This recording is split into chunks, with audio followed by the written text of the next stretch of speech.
Maraming salamat. Maayong gabi kaninyong tanan.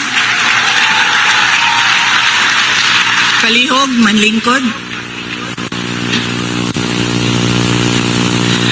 Mga kaisuunan kong Dabawenyo, ladies and gentlemen, mga kababayan,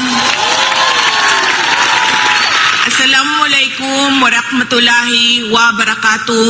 Madayaw, umayong adlaw, kaninyong tanan, magandang araw sa inyong lahat.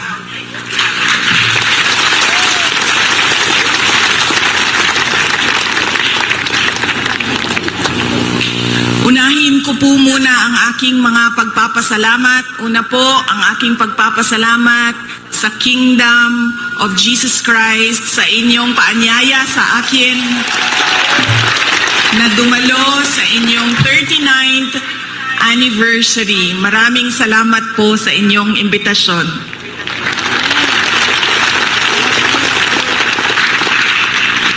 Pangalawang pagpapasalamat ko po ay mula po sa akin personal. Ang pagpapasalamat ko sa tulong ninyo, sa kampanya ninyo, sa suporta ninyo at sa boto ninyo para sa akin nung nakaraang halalan ng taong 2022. Ang susunod na pagpasalamat ay mula sa akin pa din, personal din sa akin, ang pagpapasalamat sa inyong lahat sa suporta ninyo sa aking trabaho noon sa Department of Education at patuloy na suporta ninyo sa aking opisina, ang Office of the Vice President.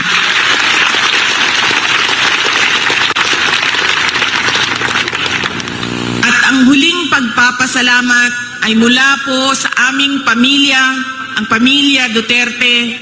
Napakalaki ng utang na loob namin sa inyong lahat, mga kababayan, sa pagkakataon na ibinibigay ninyo sa amin na makapaglingkod sa ating minamahal na Pilipinas. Maraming salamat po.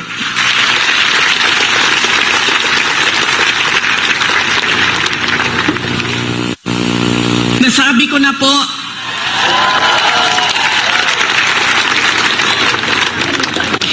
unahin ko po muna ang mga naririnig ko at narinig ko rin na nasabi ng miyembro ng Kingdom of Jesus Christ na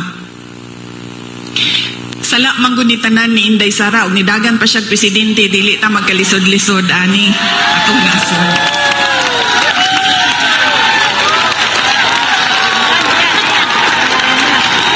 In another forum, I will thoroughly explain myself kung bakit ganon ang nangyari at ganon ang desisyon ko.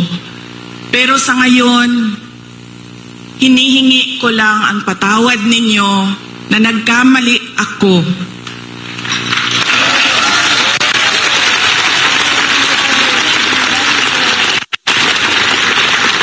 Nagkamali ako sa paghingi ng tulong at suporta nyo para kay Pangulong Bongbong Marcos.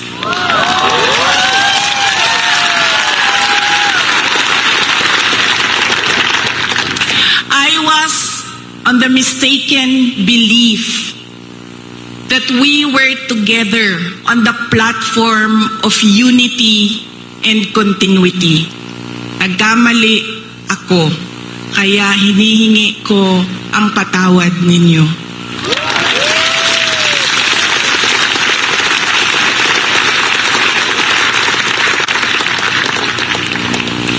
You know, this has been going on for 9 days, ang assault sa inyong Kingdom Nation, at I could not come earlier dahil meron ding atake sa opisina ng pangalawang Pangulo at hindi ko maiwanan ang aking mga kasamahan doon sa Office of the Vice President.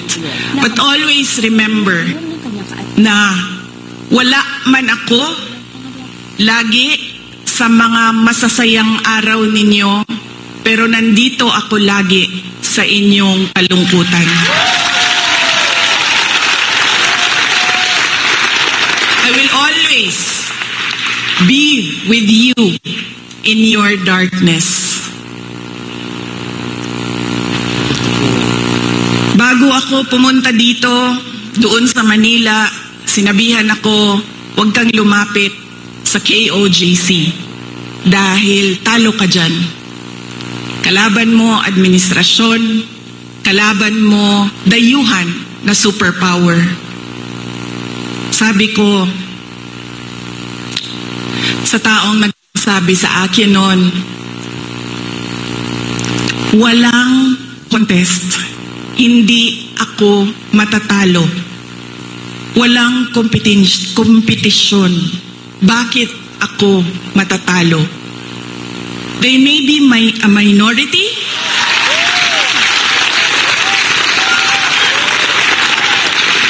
They may only be 8 million around the world. Sabihin na natin na 6 million lang doon ang Pilipino, pero Pilipino pa rin sila.